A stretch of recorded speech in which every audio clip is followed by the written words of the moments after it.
The emergence of artificial womb technology has enormous potential to transform newborn care and provide solutions for the problems encountered by very preterm infants. The practicality of this groundbreaking technique was shown in 2017 studies at the Children's Hospital of Philadelphia when preterm lamb fetuses were successfully nurtured for more than 4 weeks. Al Gailey and the Ectolife facility want to build artificial wombs that mimic the environment inside a mother's womb. These artificial wombs provide preemies the chance to continue growing and developing outside the womb by offering a controlled environment that resembles the normal gestational process. Hello and welcome to my channel. In this video, we'll be discussing scientists finally create world's first artificial baby facility / Ectolife womb discussed. But first, if you haven't, please subscribe to my channel and enable the notification bell so you can see more interesting videos like this. So sit back, relax, and let's dive into the world of Ectolife artificial womb. In Brave New World, written by Aldous Huxley and published in 1932, there is a description of a society in which babies are not born naturally, but are instead raised in a building called the Central Hatchery and Conditioning Center. This institution acts as a major hub for the conditioning and reproduction of people. With a variety of services and features to support human growth and development, the Ectolife facility is an innovative development in reproductive technology. Ectolife is equipped to care for up to 30,000 infants at once, with 400 infants in each lab, in its 75 artificial womb incubation facilities. Ectolife's artificial wombs are made to mimic the environment inside a woman's womb, offering the best circumstances for baby growth. Numerous artificial wombs are housed at the facility, which resembles tiny NEOS-style pods and contain replicas of the identical conditions present within a woman's womb. Sensors that continually track vital indicators including temperature, blood pressure, and oxygen saturation are included in each artificial womb. This makes it possible to precisely track the baby's health and well-being as it develops. AI technology is used to monitor the physical characteristics of the developing baby to guarantee optimal development and prevent genetic defects. The AI system makes sure that the predicted growth patterns and genetic standards are not violated, encouraging healthy development. To maintain the artificial womb environment, 2 enormous centrifugal bioreactors at the center of each lab are essential.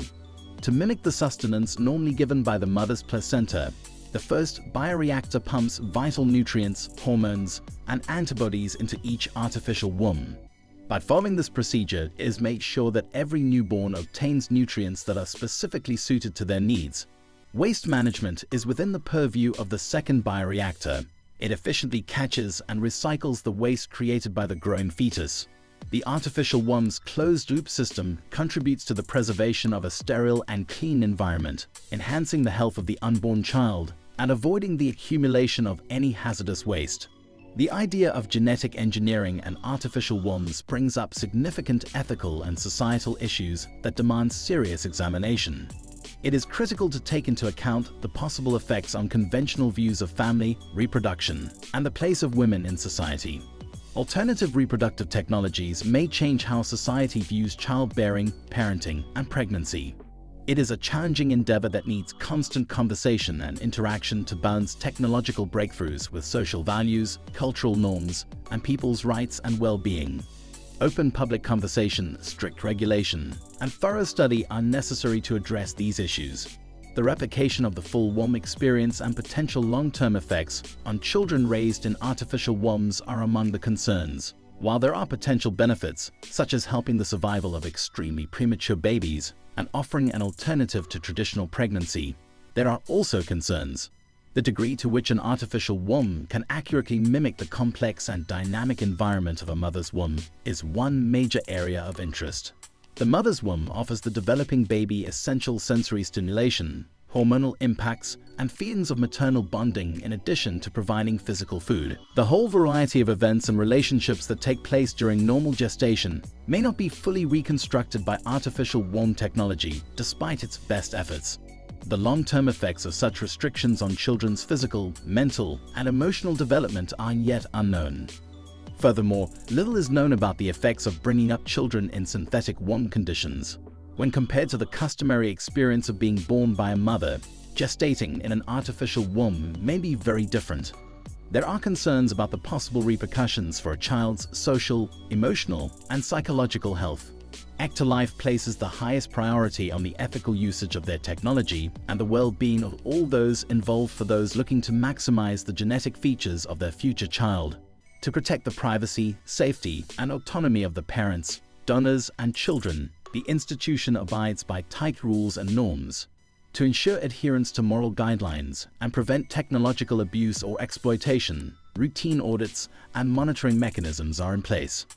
A child's development and sense of identity may be significantly impacted by elements, including the absence of maternal bonding during pregnancy, little physical touch, and probable variations in sensory experiences.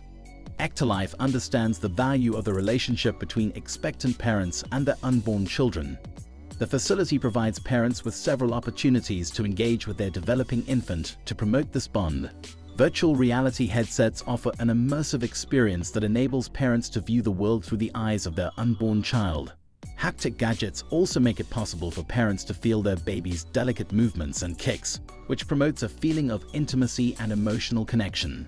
It is possible that having access to an upscale package that allows DNA editing of embryos in lab-created wombs would increase societal inequality. The divide between the privileged and underprivileged might deepen if such technology is exclusive to the powerful and wealthy. A future where a genetically modified privileged class arises with advantages over those who do not have access to these technologies might result from this scenario. In a system where opportunities and success are disproportionately allocated based on inherited traits rather than merit or effort, this might reinforce societal divisions. It calls into doubt the moral principles of justice, fairness, and opportunity for all people regardless of their genetic makeup. To stop social inequality from getting worse, it is essential to provide equal access to these technologies. Furthermore, it's a worrying prospect that cutting-edge technology, notably gene editing, may be misused. These technologies have the potential to be misused in unethical ways or to breed people with certain characteristics that are sought by authoritarian governments or immoral people.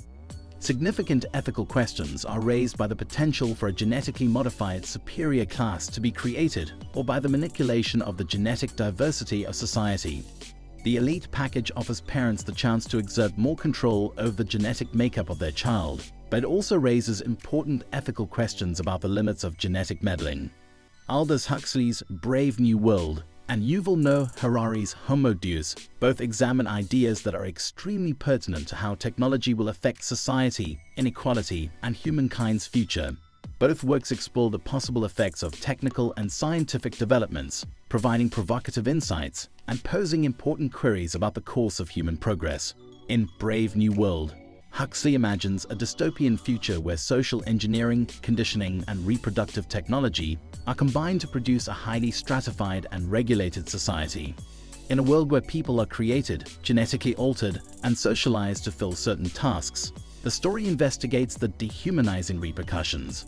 It criticizes how individuality, freedom, and the genuine human experience might be lost in the face of technological advancement and societal control. In a similar vein, Yuval Noah Harari's Homo Deus explores the course of human development as well as the future effects of technological breakthroughs. Through the augmentation of biology and the development of artificial intelligence, Harari examines the possibility that humans may evolve from Homo sapiens to Homo Deus, godlike humans. He talks about the potential effects of genetic engineering, synthetic reproduction, and other cutting-edge technology on human society, awareness, and the idea of what it is to be human.